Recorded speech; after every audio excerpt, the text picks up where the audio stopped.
So my husband caught this, and I don't know, we weren't sure if we read it right.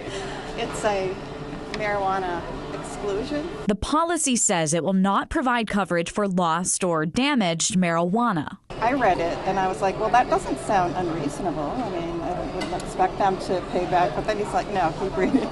Where it says consumption. I was like, wait, that's different. The second paragraph caught her more off guard, which says the policy will not cover damage or injury caused from marijuana use. An insurer is not allowed to sell a policy in Maine if it hasn't received the approval of the Maine Bureau of Insurance. Maine's insurance head Bob Carey says while people might not realize this exclusion is in their home or renter's policy, it is allowed under state law.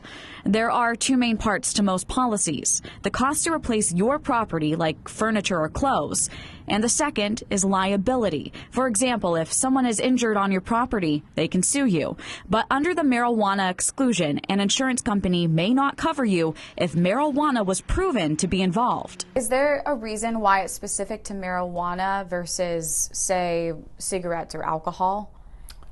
It's just because marijuana is still illegal under federal law. The Insurance Information Institute tells the I-Team because of this, if an insurer operates in more than one state, they are especially reluctant to provide coverage. It's so broadly written. Paul McCarrier with the Maine Cannabis Union says he was shocked to hear this type of exclusion is allowed in a state where marijuana is legal. The voters of Maine approved medicinal and adult use, and the idea that they're trying to say that it's because it's illegal federally, even though they're the State Board of Insurance that is regulating state insurance companies, is just a cheap cop-out. It's pretty standard. The I-Team found these exclusions can take different forms depending on the policy.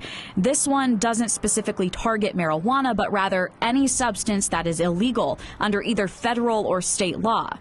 The Biden administration recently made the recommendation to reclassify marijuana at the federal level as a less dangerous drug, which experts say could affect these types of policies. We have liquor liability. I'm sure at some point maybe there will be medical or recreational marijuana liability where they would be covered. We haven't seen that yet, but you never know. But for now, the marijuana exclusion remains. I don't understand how they'd actually enforce that, or fire marshals come in and say that was the cause. But it's having it there is unnerving.